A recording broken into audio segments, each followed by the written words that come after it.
গোলে পিছিয়ে থেকেও শেষ পর্যন্ত মিশরকে ৩-২ ব্যবধানে হারিয়ে কোয়ার্টার ফাইনালে উঠেছে আর্জেন্টিনা। তবে এই জয় নিয়ে ফুটবল বিশ্বে বইছে বিতর্কের ঝড়। ম্যাচের ৬৭ মিনিটে মিশরের জিকোর করা সম্পূর্ণ বৈধ গোলটি VAR এর ভুল সিদ্ধান্তে বাতিল করা হয়েছে বলে মন্তব্য করেছে সাবেক প্রিমিয়ার লিগ রেফারি ও রেফারিং বিশেষজ্ঞ গ্রাহাম স্কট।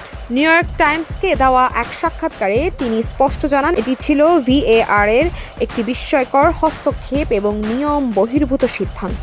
গ্রাহাম স্কটের মতে গোল পোস্ট থেকে প্রায় ১০০ গজ দূরে লিসান্দ্রো মার্তিনেজের সঙ্গে আতিয়ার যে সংঘর্ষ হয়েছিল তা ছিল একদমই স্বাভাবিক শারীরিক সংস্পর্শ। সেখানে কোনো স্পষ্ট ফাউল ছিল না এবং আর্জেন্টিনার রক্ষণ গুছিয়ে নেওয়ার যথেষ্ট সময়ও ছিল। তবে মিশরের পেনাল্টি দাবি নিয়ে তিনি আর্জেন্টিনার পক্ষেই কথা বলেছেন। মোহাম্মদ সালাহ বুটে সামান্য স্পর্শ হলেও সেটি ফাউল বা পেনাল্টি দেওয়ার মতো পর্যাপ্ত ছিল না বলে মনে করেন এই ইংলিশ রেফারি। VAR এর এমন স্পষ্ট ও সুস্পষ্ট ভুল সংশোধনের সীমা অতিক্রম করার কারণে ম্যাচ শেষে মিশরের কোচ ও খেলোয়াড়রা তীব্র ক্ষোভ প্রকাশ করেছেন। রেফারিং বিশেষজ্ঞ গ্রাহাম স্কট ও মিশরের এই ক্ষুব্ধ হওয়াটাকে সম্পূর্ণ স্বাভাবিক ও যৌক্তিক বলে মনে করেন। তার ভাষায় গোল বাতিলের জন্য যে ধরনের অকাঠ্য প্রমাণ বা ফাউল প্রয়োজন এই ঘটনায় তার কিছুই ছিল না।